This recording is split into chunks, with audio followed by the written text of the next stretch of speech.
ऋग्वेद मंडल number 9 सूक्त number 96 मंत्र number 16 से लेकर 20 तक 16 से लेकर 20 तक ये क्लियर किया है कि वो परमात्मा कबीर है। वो कबीर देव अपनी कबीर वाणी के माध्यम से लोकोक्तियों अपने कबीर वाणी का में लोकोक्तियों के माध्यम से शब्दावलियों के माध्यम से ज्ञान प्रचार करता है।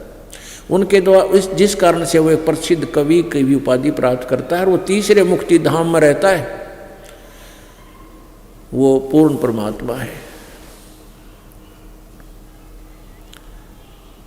तो पुण्यात्माओं, अब हम इसको अच्छी तरह समझ सकेंगे अपने सद्ग्रंथ श्रीमद् भगवत गीता को। देखिए श्रीमद् भगवत गीता अब पढ़ेंगे। ये है श्रीमद् भगवत गीता और अध्याय नंबर 15। ये प्रथम मंत्र आपने पढ़ा, अब फिर पढ़ लीजिए। अब ये आसानी से समझ में आएंगे। ऊर्ध्व मूल माने ऊपर को, ऊर्ध्व माने ऊपर को, आदि पुरुष परमेश्वर मूल वाले, यानी जड़ तो समझो आदि पुरुष परमेश्वर इस संसार रूपी वृक्ष के। अधः शाखम यानी नीचे को शाखा, अधः माने नीचे, ये ना अनुवाद गलत किया है, अधः माने नीचे, नीचे शाखा वाला संसार रूपी पीपल के वृक्ष को अविनाशी कहते हैं, वेद जिसके पत्ते कहे गए हैं। और उस संसार रूप वृक्ष को जो मूल सहित तत्व से जानता है, जड़ते लेकर पत्तों तो ही बता देगा, स वेदवित वह, स वेदवित वह वेद के तात्पर्य को जानने वाला है, यानी वो तत्वदर्शी संत है। अब दूसरे में क्या लिखा है कि उस संसार की तीनों गुण रूप, रजगुण ब्रह्मा, सतगुण विष्णु, तमगुण शिव जी रूप संस्कृत भी पढ़ेंगे, विषय पर वाला शाखा। अब ये तो उलझा रहे हैं, इसका अर्थ है विषय विकारों वाली ये शाखाएं हैं, यानी जो हमें यहाँ फंसाए रखते हैं। नीचे और ऊपर, सर्वत्र नहीं, क्योंकि पृथ्वी लोक पर यह ज्ञान बोला जा रहा था गीता का, ऊपर स्वर्ग और नीचे पाताल, केवल स्वर्ग पाताल और पृथ्वी इन तीनों लोकों पर फैली हुई, इन पर इनका कंट्रोल है। ब्रह्मा विष्णु महेश का इन तीनों लोकों में ही प्रभुता है, एक एक विभाग के मंत्री हैं। मनुष्य लोक अब आगे बताए हैं कि ऊपर नीचे फैली हुई, सर्वत्र नहीं। मनुष्य लोक में यानी इस पृथ्वी लोक में और स्वर्ग लोक में और इन पाताल लोक को मनुष्य लोक बोलते हैं। कर्मों के अनुसार बांधने वाली मूलानी, यानी इसकी जड़ें हैं, मुख्य कारण है, ये हमें यहाँ फंसाए रखते हैं, ब्रह्मा विष्णु में सुलझाए रखते हैं भी। नीचे और ऊपर, अधः माने नीचे, ऊर्ध्व माने ऊपर, सभी लोकों में नहीं, ऊपर और नीचे, स्वर्ग और पाताल और पृथ्वी तीनों पर व्याप्त हो रही है। आगे देखना, तीसरे में लिखा है कि इस संसार वृक्ष का स्वरूप, इस संसार रूप का वृक्ष स्वरूप वैसा यहाँ विचार काल में नहीं पाया जाता, क्योंकि न इसका आदि और न इसका अंत है और न इसकी अच्छी प्रकार स्थिति है। इसलिए इस सुविरुद्ध मूलम, अहमता ममता और वासना रूपी नहीं, इसलिए इस सुविरुद्ध मूलम, अति दृढ़ मूल वाले, सुविरुद्ध माने जो कभी नाश में न आने वाले ऊपर के स्थान, जिनको जड़ कहते हैं, ऊपर का हिस्सा, सतलोक, अलखलोक, अगमलोक और अकैलोक आदि को, वो तो जड़ रूप परमात्मा है। दृढ़, अति दृढ़ मूल वाले संसार रूपी पीपल के वृक्ष को दृढ़ेन असंग शस्त्रेण छित्वा, दृढ़ेन माने इस अटल विधान वाले तत्व ज्ञान रूपी शस्त्र द्वारा काटकर, इन्होंने वैराग रूप शस्त्र द्वारा काटकर लिखा, ये गलत अनुवाद किया है। दृढ़ माने उस अटल विधान वाले तत्व ज्ञान रूपी शस्त्र द्वारा काटकर, अर्थात अच्छी तरह समझकर। अब चौथे में निर्णय दिया है, अध्याय नंबर 15 का श्लोक नंबर 4। उसके पश्चात उस परम पद रूप परमेश्वर को यहाँ लिखना चाहिए था उस परमेश्वर के उस परम पद की, पदम मन परम पद की भली भांति खोज करनी चाहिए, जिसमें गए हुए पुरुष यानी साधक फिर लौटकर संसार में नहीं आते, यानी वो पूर्ण मोक्ष प्राप्त करते हैं। और जिस परमेश्वर से इस संसार रूप वृक्ष की, इस पुरातन संसार वृक्ष की यानी सारे संसार की जिससे रचना हुई है, प्रवृत्ति विस्तार को प्राप्त हुआ था, जिसने सारे ब्रह्मांडों की रचना की है, उसी आदि पुरुष नारायण की मैं शरण हूँ। इस प्रकार दृढ़ निश्चय करके उस परमेश्वर का मनन और निधिध्यासन करना चाहिए। उसी आदि पुरुष नारायण के मैं शरण हूँ, यानी गीता ज्ञान दाता भी कह रहा है कि मैं भी उसी की शरण में हूँ, और इस प्रकार दृढ़ निश्चय करके उसी परमात्मा की साधना करनी चाहिए। अपनात्मा गीता जी अध्याय नंबर 4 के श्लोक नंबर 5 और 9 में, अध्याय नंबर 2 के श्लोक नंबर 12 में ये गीता ज्ञानदाता कहता है कि तू और मैं अर्जुन और ये सारे जितने योद्धा सैनिक सामने खड़े हैं, हम पहले भी जन्मे थे, आगे भी जन्म होगा, तेरे और मेरे बहुत जन्म हो चुके हैं, तू नहीं जानता मैं जानता हूँ। इससे सिद्ध हुआ कि गीता ज्ञान दाता अविनाशी नहीं है, और इसकी साधना करने से वो स्थान प्राप्त नहीं हो सकता जहाँ जाने के बाद फिर लौटकर संसार में प्राणी कभी नहीं आते, क्योंकि ये खुद कहता है कि मेरे और तेरे बहुत जन्म हो चुके हैं। गीता ज्ञान दाता ब्रह्म है जो श्री कृष्ण जी के शरीर में प्रवेश करके प्रेत की तरह बोल रहा है। गीता जी अध्याय नंबर 11 के श्लोक नंबर 32 में बताया कि अहम काला अस्मि, मैं काल हूँ। श्री कृष्ण काल नहीं थे। श्री कृष्ण जी ने पहले कभी अपने आप को काल नहीं कहा और बाद में कभी काल नहीं कहा इस गीता के ज्ञान के बाद, क्योंकि इस काल ने ये युद्ध करवाना था। श्री कृष्ण युद्ध नहीं चाहता था, वो बड़े शांति प्रिय भगवान हैं, 3 लोक के मालिक, और ये काल जो है इसका उद्देश्य ही ये विनाश कराना है। इसने श्री कृष्ण के शरीर में प्रवेश किया और उसमें अर्जुन को डरा धमका के ये युद्ध करवा दिया। और ये गीता का ज्ञान वेदों वाला ज्ञान इसमें गीता जी में दिया, लेकिन कुछ अपनी भी अटकलें लगाई युद्ध करवाने के लिए। वो अब क्लियर है, स्पष्ट है, जो वेदों से नहीं मिलता। गीता जी में भी वो कुछ ज्ञान ऐसा है जो वेदों से मेल नहीं खा रहा, तो वो अपने आप ही, हम उससे कोई लेना देना नहीं। हमने वेदों वाले ज्ञान अनुसार इसको समझना, और फिर सबका निर्णय करता है 5वां वेद, सूक्ष्म वेद, जो परमेश्वर ने, कबीर जी ने अपनी अमृतवाणी में आकर स्वयं बोला है, जिसका प्रमाण गीता जी अध्याय नंबर 4 के श्लोक नंबर 32, 33 और 34 में है कि उस तत्व ज्ञान को जो सच्चिदानंद घन ब्रह्म की वाणी में, ब्रह्मणे मुखे माने सच्चिदानंद घन ब्रह्म की वाणी में जो विस्तार से कहा गया वो तत्व ज्ञान, उस तत्व ज्ञान को तू तत्वदर्शी संतों के पास जाकर समझ, उनको दंडवत प्रणाम करने से, कपट छोड़कर प्रसन्न करने से वो तत्वदर्शी संत तुझे तत्व ज्ञान का उपदेश करेंगे। फिर वैसे साधना करना जैसे वो बताएं। तो फिर 15वें अध्याय के प्रथम श्लोक में निर्णय भी कर दिया है गीता जी में कि वो तत्वदर्शी संत होगा कौन, कि इस संसार रूपी वृक्ष के सभी पार्ट्स ऑफ द ट्री, इस वृक्ष के सभी पार्ट्स को बता देगा, विभागों को बता देगा। स वेदविद, वो वेद के तात्पर्य को जानने वाला है, अर्थात वह है तत्वदर्शी संत है। अब आप जी ने ये देखा कि तत्वदर्शी संत जो आएगा वो परमात्मा ही होगा।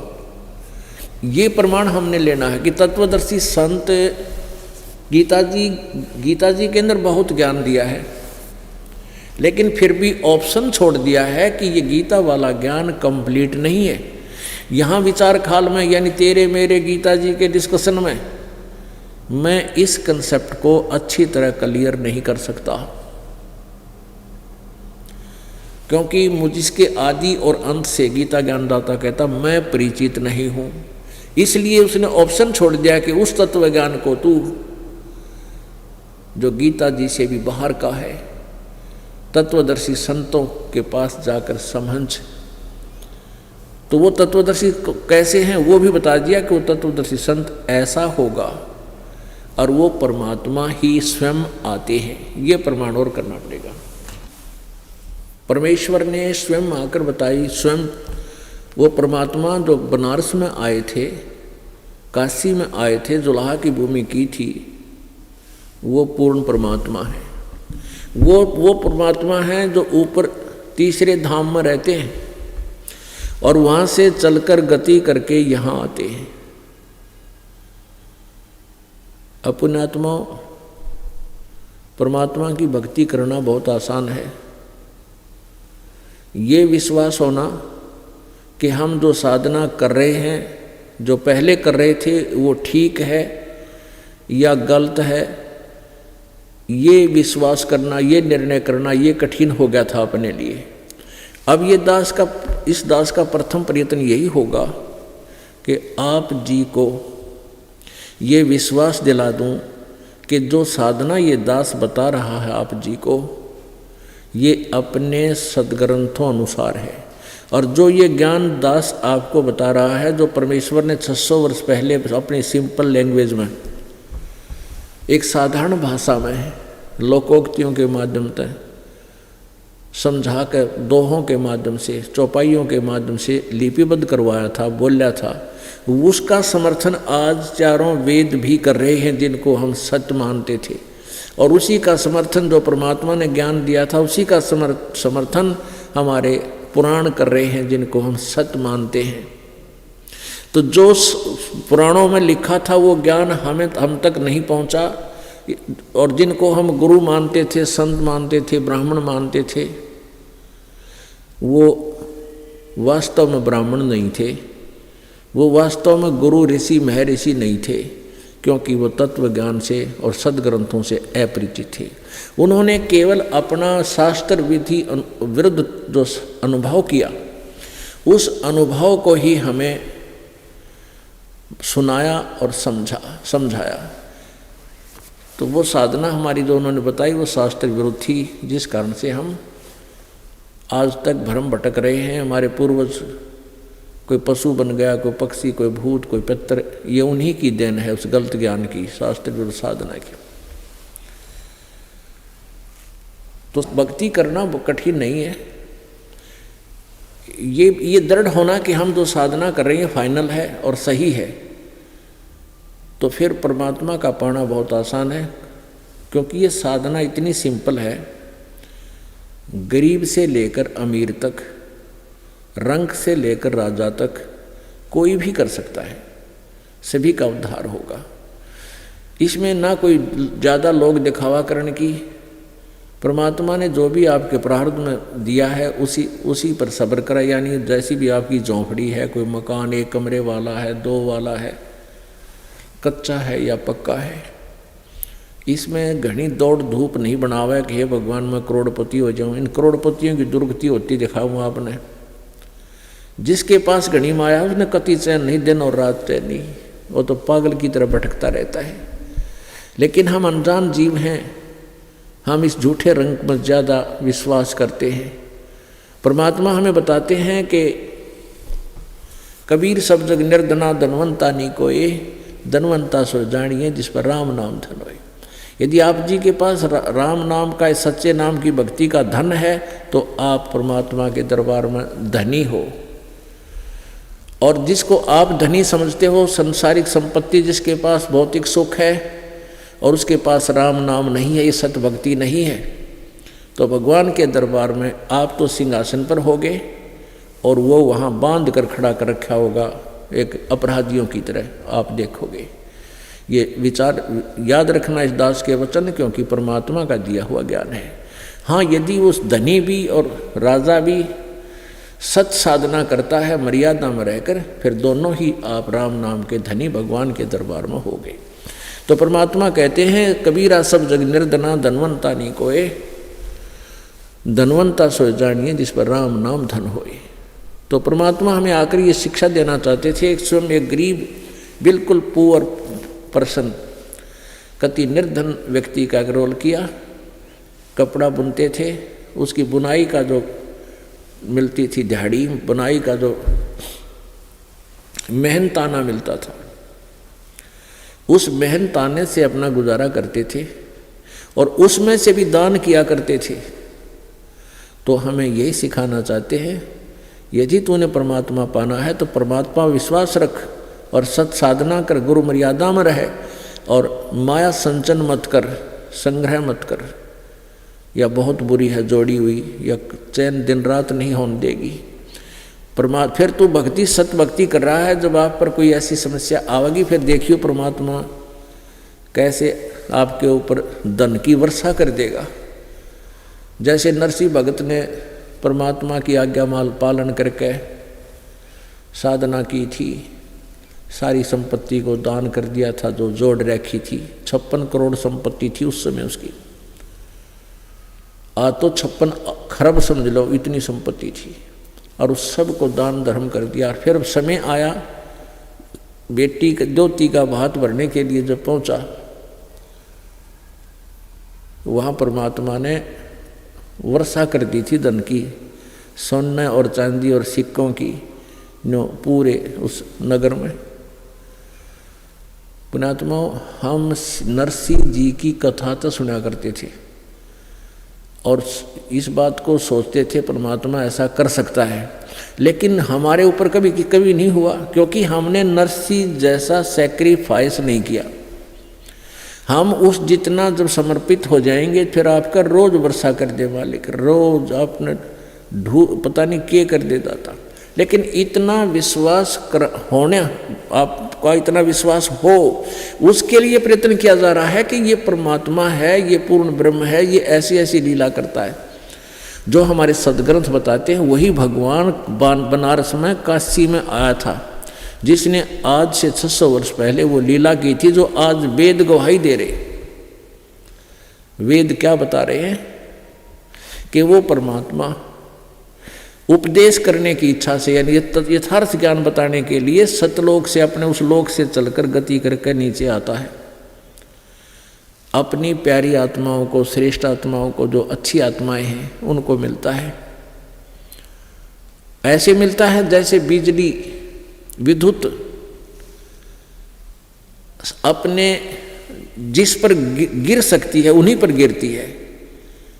जैसे पहले, अभी यही नियम है, पहले कांसी और कांसी एक धातु है, शटील, जैसे शटील बोले हैं ना, वो धातु, कांसी पीतल, इनमें से एक धातु है। और उस धातु के बने हुए बेले थाली हुआ करते थे। अब तो वो नहीं है, हमने तो खूब प्रयोग किए हैं, तो बाद में चले हैं, अभी 10-20 वर्ष से शटील गया था, 30 वर्ष तक। तो जो बिजली है वो उस कांसी धातु पर अमूमन गिरती थी वर्षा के दिनों में। उसका कुछ ऐसा अट्रैक्शन है एक दूसरे का कि बिजली वहाँ आकर गिरती है। तो ऐसे ही परमात्मा उन प्यारी आत्माओं पर ही को ही मिलते हैं जो श्रेष्ठ आत्मा होती हैं, जो भक्ति के ग्रहण करने योग्य होती है। फिर वो परमात्मा के एफिडेविट गवाह बनते हैं और अपनी अमृतवाणी रूपी वो संत फिर एफिडेविट देकर चले जाते हैं कि वो बनारस में आया हुआ धानक जो था वो पूर्ण परमात्मा है। उसके लिए वो इसलिए जरूरी थे कि वो आज हमें परमात्मा पहचानने के काम आवेंगे वो प्रमाण और ये सदग्रंथ। फिर हम भगवान को पहचान कर फिर हम बिल्कुल अडिग होकर और सच्ची साधना करेंगे। हम किसी के भ्रमित किए हुए नहीं होंगे, क्योंकि हम जब तक स्वयं इस बात से परिचित नहीं होंगे, हमें खूब दृढ़ विश्वास नहीं होगा कि हम जो साधना कर रहे हैं ये सत्य है, तो हमें कोई भी मार्ग में, यानी भक्ति के सफ़र में कोई भी डगमग कर देगा, तेरी साधना ठीक नहीं, तुम्हारा ज्ञान ठीक नहीं, तुम्हारे गुरु पूर्ण नहीं, उनको कोई ज्ञान नहीं, ये साधना ठीक है जो हम बताते हैं, हमारे गुरु जी बता, तो फिर तुम डगमग नहीं होगे और सफल हो जाओगे, इन काल के दूतों के हाथ नहीं लगोगे। इसके लिए ये ज्ञान रह रह कर आपको, जैसे बच्चे न टीचर पढ़ाया करें, इस प्रकार इस दास ने आपको ये समझाना पड़ रहा है। पुण्यात्माओं, यदि ये ज्ञान इतना ना बिगाड़ रखा होता तो दास 1 घंटा सत्संग करता दिन में एक बार बस, और सिंपल सी आपको परमात्मा की कथा कहानी सुना के छोड़ देता, क्योंकि आपको सभी एक रस हो जाते, सबको एक ज्ञान हो जाता। जैसे पहले रामकृष्ण हर की गुण गाया करते थे, सभी संतुष्ट थे कि जो श्री कृष्ण राम जी के बारे में जो कथा सुनाई जा रही है ये सही है, तो उसके लिए 1 ही घंटा काफ़ी होता था। कृष्ण सुदामा की कथा सुना दे या कृष्ण जी का जन्म की लीला सुना दे, उस समय हम गदगद हो जाया करते थे। तो हमें क्योंकि डाउट नहीं था कि ये गलत, हमें और भी कोई भगवान है, साधना और करनी चाहिए, हमें शक नहीं था इस बात का। अब हमें पता चला। तो ऐसे ही जब आप इस परमात्मा की लीलाओं से और परमात्मा के इस ज्ञान से परिचित हो गए होते, पहले ही ऐसा होता, तो 1 घंटा एक दिन सत्संग, परमात्मा की महिमा, कोई शब्द गान या कोई वाणी सुना देता, आप बस संतुष्ट रहते, क्योंकि पता था कि आप सब समझ चुके हो। लेकिन अब ये ज्ञान समझाना और एक प्रमाण देना टीचर की तरह अनिवार्य बन गया, क्योंकि आपके हृदय में यो फीड करना है। आपके अंदर जो फीड हो चुका है उसको हटाना है, आपके ऊपर जो गलत पेंट हो गया उसको रेग मार से हटाना है। तो ये सदग्रंथों के प्रमाण रेग मार है, ये आपको उस पहले वाले आपके अंदर से उस गंध को निकालेंगे, गंदे वो अधूरे ज्ञान को फेंक देंगे बाहर, और परमात्मा का यथार्थ ज्ञान फिर आपके हृदय में समा जाएगा, ये ओरिजिनल पेंट हो जाएगा। और एक बार ओरिजिनल पेंट हो गया फिर दूसरा ना चढ़ा इस पे। इसके लिए दास बार बार प्रयत्न कर रहा है कि आपको इस यथार्थ ज्ञान से इतना परिचित करा दूं कि आप स्वप्न में भी यही कहो, Kabir is God, Kabir is God, Kabir परमात्मा है, कबीर पूर्ण ब्रह्म है, वही बनारस में जो आए हुए धानक हैं, ये वही परमात्मा है जो सारे ब्रह्मांडों के रचनारे। तो फिर हमें भक्ति में, साधना में कोई भी डिफ़िकल्टी नहीं आएगी। अब बड़ी डिफ़िकल्टी ये है कि मान लिया हम भक्ति कर रहे हैं, कोई आके सिर्फ रखे देख ले, ये भी कोई नाम होए, ये भी कोई भक्ति हुई, नपो तो भगवान तो निराकार है, उसके कोई कुछ ऐसे भी कहते हैं कि भगवान के मंत्र की जरूरत है को ना, बस समाधि ला ले। तो ये बिरान माटी तो पहले हमारी करे रखी थी न, ये तो ब्रह्मणा हमारे अंदर पैदा पहले बिरान दुरुक्ति कर रखी थी, कोई कुछ साधना बता रहा था, कुछ साधना बता रहा था। अब हम अपने सदग्रंथों अनुसार साधना करेंगे, शास्त्र विधि अनुसार, तो हम सफल होंगे। तो उसके लिए आपको दिखाना चाहते हैं कि वो परमात्मा सतलोक से चलकर आता है, अपनी प्यारी आत्माओं को, जो अच्छी आत्माएं हैं उनको मिलता है। उद्देश्य क्या होता है कि तत्व ज्ञान बताना। तो उसके लिए हम अपने सदग्रंथों यानी वेदों का सहारा लेंगे। पुण्यात्माओं, आप जी सत्संग में आते हैं, सत्संग में आने का उद्देश्य आपको खूब पता है। जैसे एक स्वस्थ प्राणी को भूख लगती है, एक स्वस्थ प्राणी को भूख लगती है, सुबह आहार कर लिया तो शाम को भूख लगेगी, और यदि सुबह आहार कर लिया शाम को भूख लगी नहीं तो समझ लीजिए आप अस्वस्थ हो चुके हैं। आपकी भोजन में अरुचि होगी तो आप अस्वस्थ हो चुके हो, चाहे बदहजमी होगी हो या कोई बुखार जबर आने वाला है। तो उसका इलाज क्या है? अब औषधि खानी पड़ेगी, वो कड़वी कुनीन खानी पड़ेगी, ना चाहते हुए भी फांकी मारनी पड़ेगी, और फिर औषधि खाने से फिर जबर कम होगा, और जबर उतर जाएगा तो फिर भूख उसी तरह लगेगी।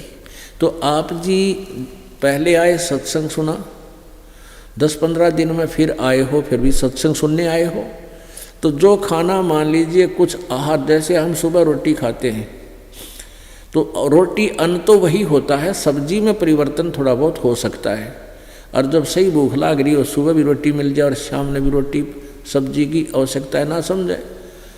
परमात्मा कहते हैं चाहे सूखी हो, चौपड़ भी ना रखी हो, तो वो भी स्वादिष्ट लगती है, तो आप समझते हैं। तो इसी प्रकार जो ज्ञान हमने आपको पहली बार भी दिया था, लेकिन उस समय इसी ज्ञान का कुछ आधार और था, ये प्रमाण किसी और दृष्टिकोण से होते हैं, और आज भी दे रहे हैं, और सुबह भी दे रहे हैं, शाम को भी दे रहे हैं।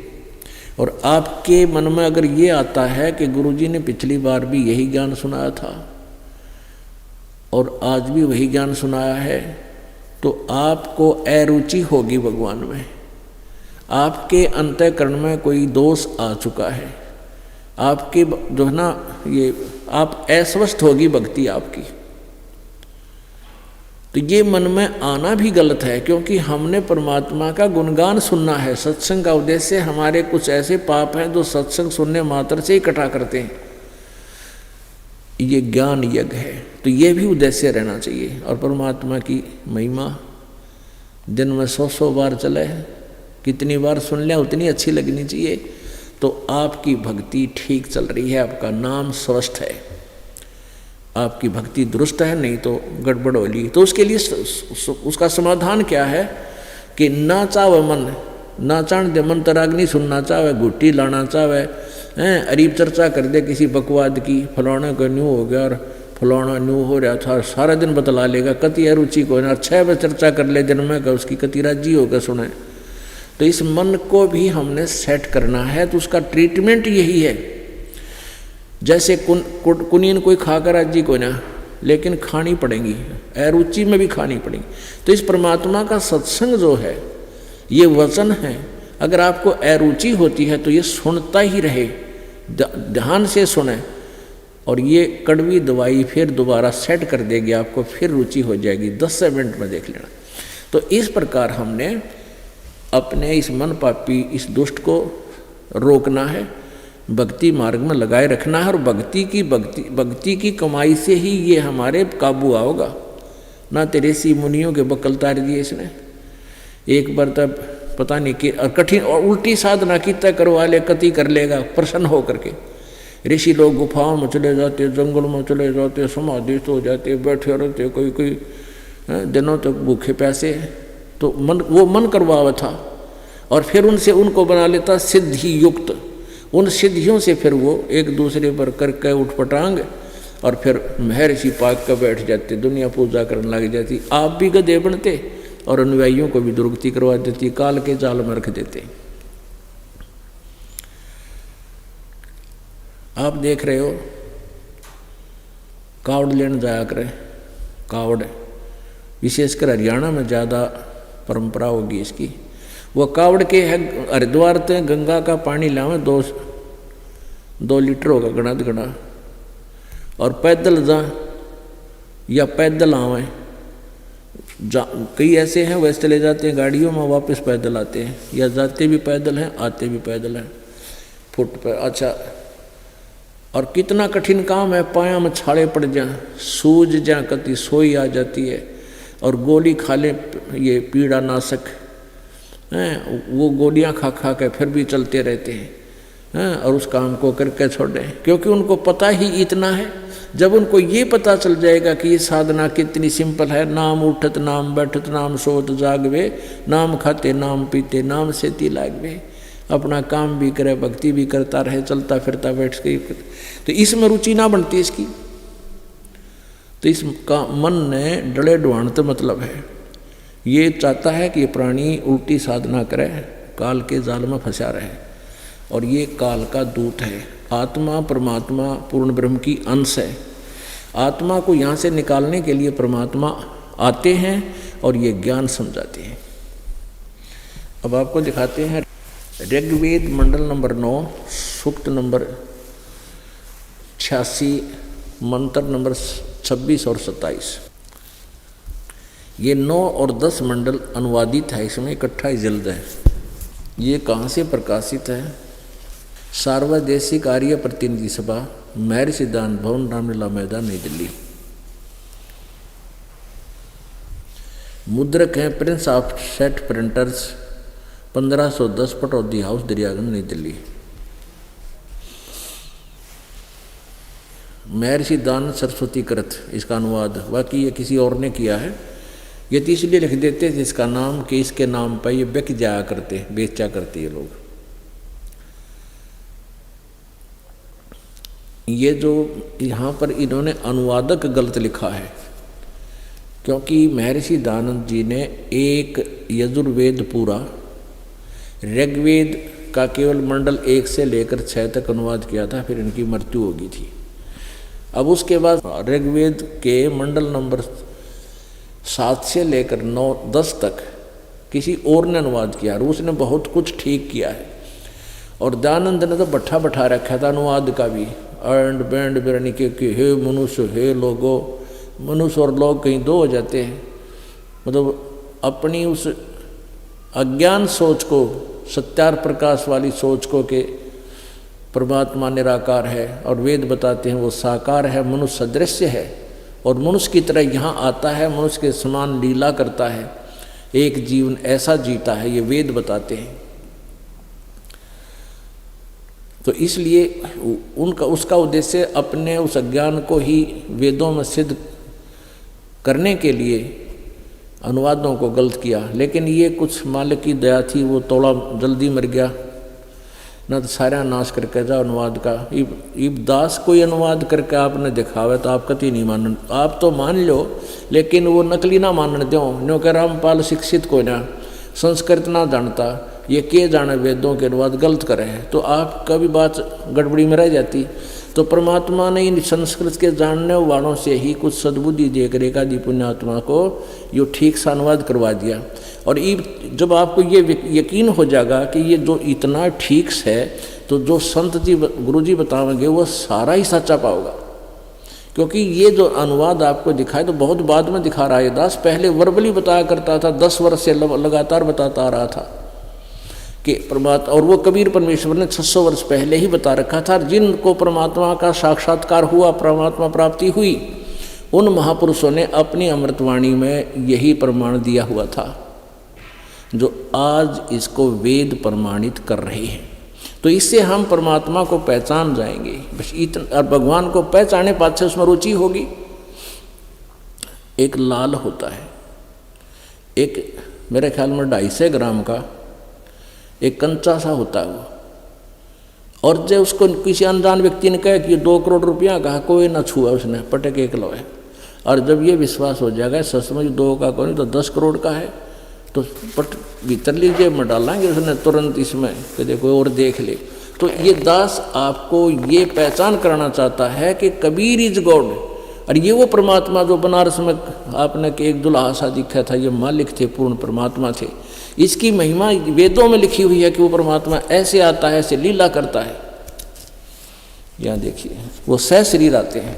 ये ऋग्वेद मंडल नंबर आपको दिखा रहे हैं, ये भी दिखा, ये कहाँ से प्रकाशित है। सार्वदेशिक आर्य प्रतिनिधि सभा, महर्षि सिद्धांत भवन, महर्षि सिद्धांत भवन, रामलीला मैदान, नई दिल्ली 2 से। ये इनके फैक्स और फ़ोन नंबर हैं। यहाँ इन्होंने गलत लिखा है कि इसका भाषा भाषी, आर्य भाषा भाषी, यानी अनुवाद महर्षि सिद्धांत सरस्वती नहीं किया इन दोनों का, ये किसी और ने किया। फिर भी देखो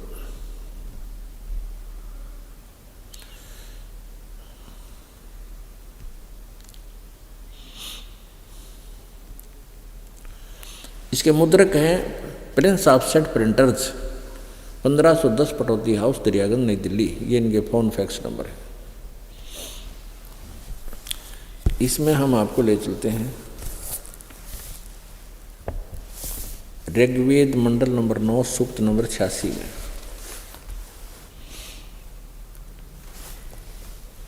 और 26 मंत्र ये क्या बताता है कि यज्ञ करने वाले यजमानों के लिए परमात्मा, यज्ञ माने धार्मिक अनुष्ठान, शास्त्र अनुकूल करने वाले यजमान माने भक्तों के लिए परमात्मा सब रास्तों को सुगम करता हुआ उनके विघ्नों का मर्दन करता है, उनके संकटों का नाश कर देता है और उनको पवित्र करता हुआ और अपने रूप को, यानी साकार है ना भगवान, इनके शब्दों में अपने रूप को सरल करता हुआ वह कांति में परमात्मा सर्वज्ञ लिखा। कवि, हम इसको कबीर देव, वो कबीर देव विद्युत के समान यानी बिजली की तरह क्रीड़ा करता हुआ वर्णीय पुरुषों को यानी श्रेष्ठ आत्माओं को प्राप्त होता है, मिलता है। अपुण्य आत्माओं ये स्पष्ट हुआ कि वो परमात्मा जो सत साधना करते हैं उनके रास्तों को सुगम करता है, उनकी बाधाओं को टालता है और उन पर आने वाले संकटों का निवारण करता है। वो परमात्मा कबीर देव है। वो कबीर देव, जैसे कवि, अब कबीर देव, हम इसको कबीर देव माने परमेश्वर और हम कबीर जैसे संस्कृत में जो कबीर है, कबीर देव है। जैसे ऋग्वेद मंडल नंबर 9 और सूक्त नंबर 20 का मंत्र नंबर 1 में कबीर देव लिखा है, ये देखिएगा।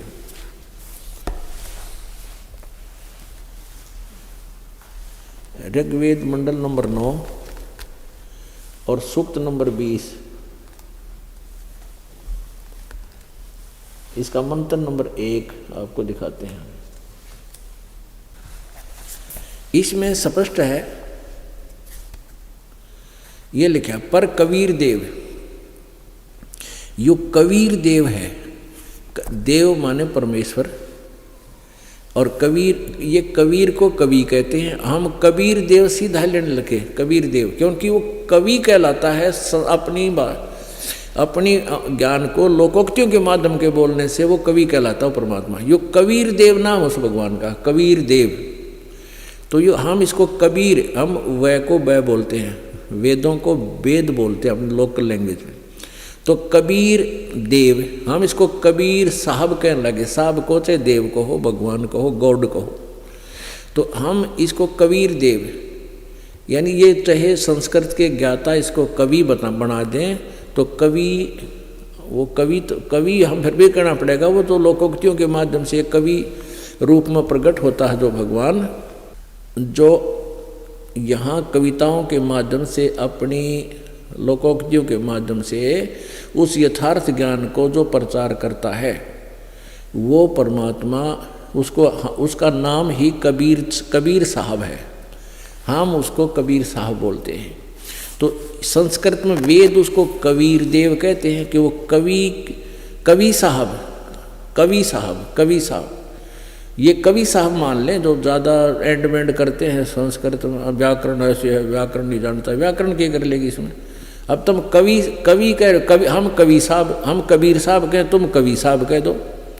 वो जो परमात्मा लोकोक्तियों के माध्यम से आकर के ज्ञान देता है, कविताओं के माध्यम से एक प्रसिद्ध कवि की उपाधि भी पाता है, वो पूर्ण परमात्मा है। वो बनारस में आया था, हम वो कहते हैं वो ही है वो कवि देव। तो जिसने तुम कवि को हो, हम उसने कबीर साहब कहा। हाँ, इतनी सी बात है। अब ऋग्वेद मंडल नंबर 9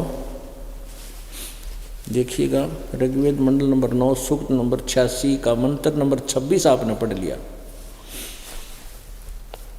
86 का मंत्र 26 पढ़ लिया कि यज्ञ, ये देखो यहाँ भी कबीर अत्यो, यहाँ भी कबीर लिखा है। ये कबीर देव है। कबीरत्यो, हम इसको कबीर देव कहने लगे, कबीर साहब है। इन्होंने इसका अर्थ यहाँ लिख लिया, संधि छेद कर कबीर कर दिया, कबीर कवि ही, हम इसको कबीर देव लिख दें यहाँ पर, वो कवि साहब है, कबीर साहब, नथिंग एल्स। यज्ञ करने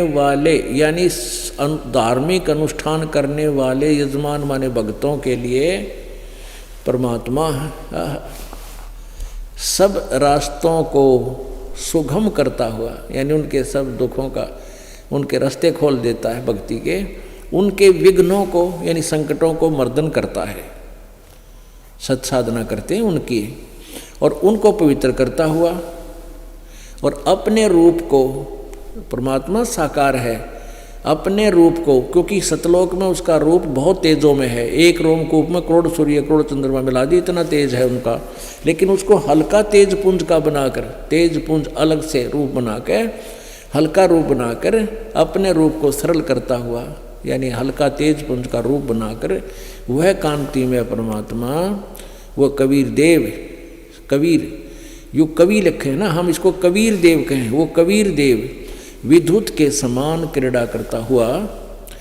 वर्णीय माने श्रेष्ठ पुरुषों को, अच्छी आत्माओं को प्राप्त होता है। अब यहाँ थोड़ा सा और कंसेप्ट क्लियर करते हैं इन्हीं के द्वारा। जैसे कहीं पर यजुर्वेद की महिमा गाई जा रही हो, लिखी हुई हो, तो वहाँ केवल यजु भी लिखा हो, यजुहु, तो वो भी यजुर्वेद ही समझा जाता है। जैसे इसमें यजुर्वेद है, ये यजुर्वेद है, ये ऊपर लग रहा है, इसको यहाँ दो अपसर्ग लगा के अलग अलग कर सकते हैं, यजुवेद, यजुहु कहते हैं इसको। लेकिन इसका भी ये देखिएगा, यजुर्वेद ये महर्षि दानव सरस्वती ने अनुवाद किया है कंप्लीट, पूरे 40 अध्याय, 40 के 40 अध्याय का। ये कहाँ से प्रकाशित है? वही सार्वदेशिक आर्य प्रतिनिधि सभा 2/5 महर्षि दानंद भवन, रामलीला मैदान, नई दिल्ली, ये दूरभाष है। ये यजुर्वेद आर्य भाषा भाष्य महर्षि दानंद सरस्वती कृत।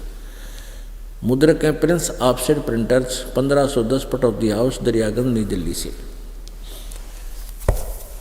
इसके 36 नंबर अध्याय में ये कंसेप्ट क्लियर होता है जो दास करना चाहता है। ये है षट्त्रीसा अध्याय आरंभ, ये 36वां अध्याय है, 36 है यानी 36, 36 माने 36। इसका प्रथम मंत्र है, इसमें रचम वाचम परपधे मनो यजु, ये यजु शब्द है। इसका अनुवाद करते समय स्वामी जी ने खुद ही यहाँ पर कंप्लीट किया, यहाँ केवल यजु लिखा है, ये देखना। यहाँ पर अनुवाद करते समय ये केवल यजु शब्द है, यजु मूल संस्कृत में, तो इन्होंने यजुर्वेद लिख दिया, ये बिल्कुल ठीक है, क्योंकि अगर ये नो नहीं लिखेंगे तो इस यजु का अर्थ क्या करेंगे? ये समझाना पड़ेगा कि यहाँ केवल यजुर जो लिखा है ये यजुर्वेद की तरफ संकेत है, ये यजुर्वेद के विषय में जानकारी है। तो यजुर्वेद, अब जैसे आपने ये ऋग्वेद मंडल नंबर 9, ये देखिएगा, ऋग्वेद मंडल नंबर 9 सूक्त नंबर 86, यहाँ देखना, और इसका ये 26 नंबर मंत्र आपने देखा, इसमें लिखा है कि निर्जनम हरियत है कबीर अति। इस कबीर का इन्होंने ऐसे लिख दिया, यो कवि बना दिया, कवि ही। हम इसको कबीर देव लिख दें, यहाँ पर कबीर देव, वह ही लिखें और कबीर देव लिख दें। जैसा कि आपने यहाँ देखा ऋग्वेद मंडल नंबर 9 सूक्त नंबर 20 के मंत्र नंबर 1 में ये लिख रखा है कबीर देव, तो हम इसको ऐसे ही लिख दें,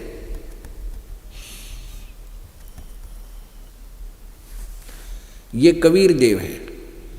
हम इसको यहाँ भी इन्होंने इसको कवि को 2 भागों में बांट दिया, ये कवि मेधावी कर दिया, वह परमात्मा कवि का अर्थ कर दिया मेधावी है, कोई बात है, कवि का अर्थ मेधावी हो अगर वो परमात्मा कबीर देव है, यो कबीर देव, ये लिखना चाहिए था, वह कबीर देव है। इसमें तो स्पष्ट लिखा है, अगर केवल कवि शब्द भी है जैसे इसमें है ऋग्वेद मंडल नंबर 9 सूक्त 86 के मंत्र 26 में, वह कबीर अति कबीर अत्यो, तो इन्होंने इसको अकेला सिंगल कबीर कर दिया और अत्यो यू न्यारा कर दिया अत्यो। तो यहाँ हम लिखते हैं वह कबीर देव है।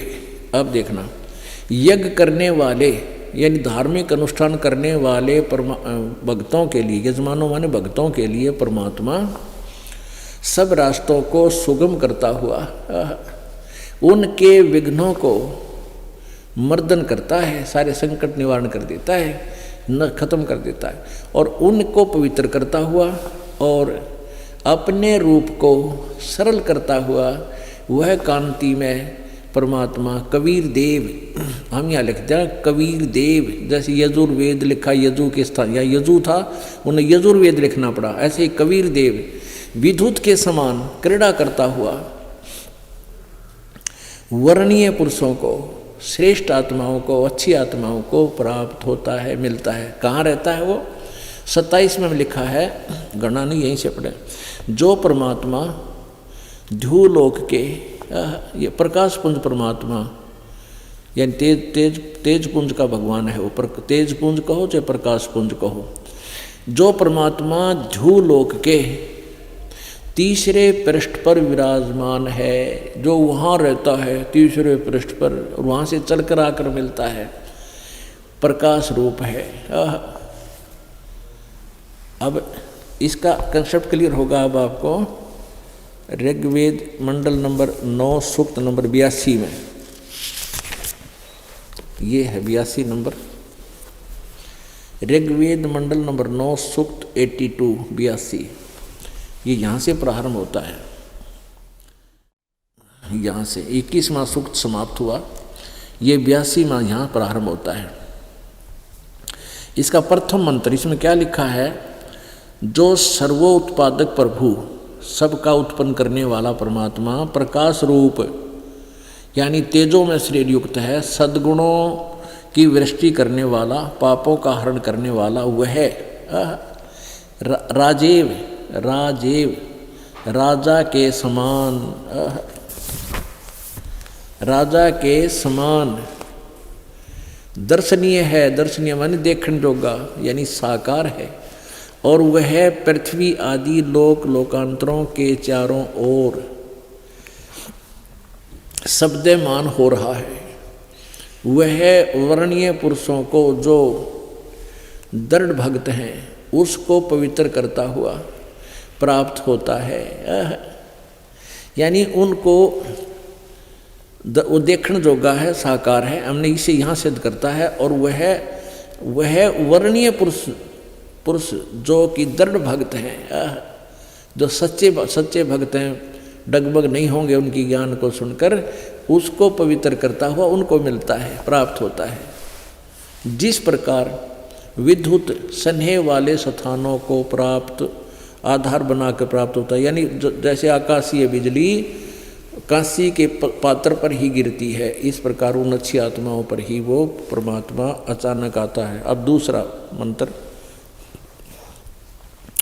हे परमात्मन, उपदेश करने की इच्छा से आप, यानी यथार्थ ज्ञान देने के लिए आप महापुरुषों को प्राप्त होते हो, इस उद्देश्य से आते हो आप यहाँ पर।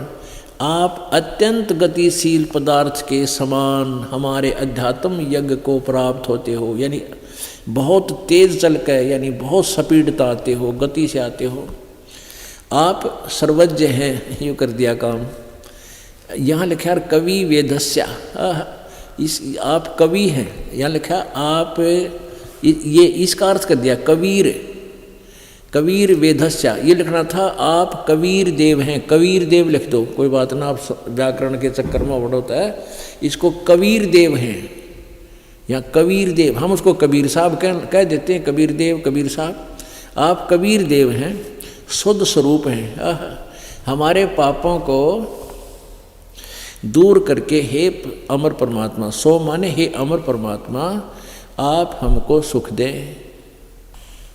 अपने आत्माओं, एक ये अभी आपको दिखा देते हैं। ऋग्वेद मंडल नंबर 9 सूक्त नंबर 20 का मंत्र नंबर 1।